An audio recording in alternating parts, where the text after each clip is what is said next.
জনগণের কাছে ফিরিয়ে আনতে হবে এবং এর জন্য দরকার ঐক্য। বাংলাদেশের রাজনীতির আলোচিত অন্যতম নাম তারেক রহমান, একটি ঐতিহ্যবাহী রাজনৈতিক পরিবারের উত্তরাধিকারী।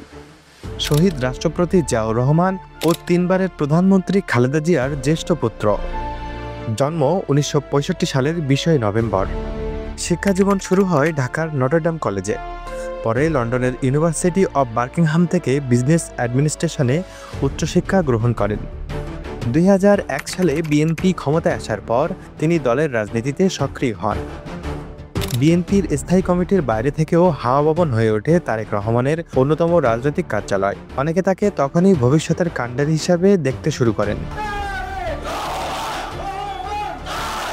তবে রাজনৈতিক জীবন ছিল চ্যালেঞ্জ ও বিতর্কে ভরা।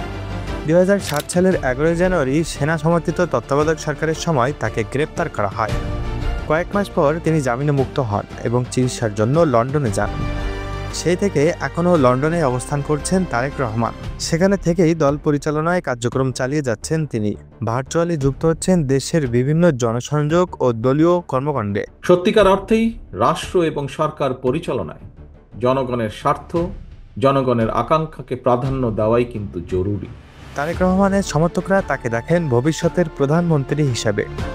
তাদের বিশ্বাস তারেকই পারবে বিএনপিকে নতুন দিক নির্দেশনা দিতে। সমালোচকরা যদিও তাকে বিতর্কিত করে, তবে বাংলাদেশের রাজনীতিতে তার প্রভাব অস্বীকার করা যায় না।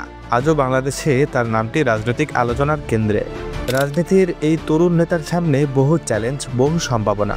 তারেক রহমান শুধু একটি নাম নয়, একটি উত্তরাধিকার, একটি প্রতিনিধিত্ব, এগিয়ে চলা ইতিহাসের অংশ।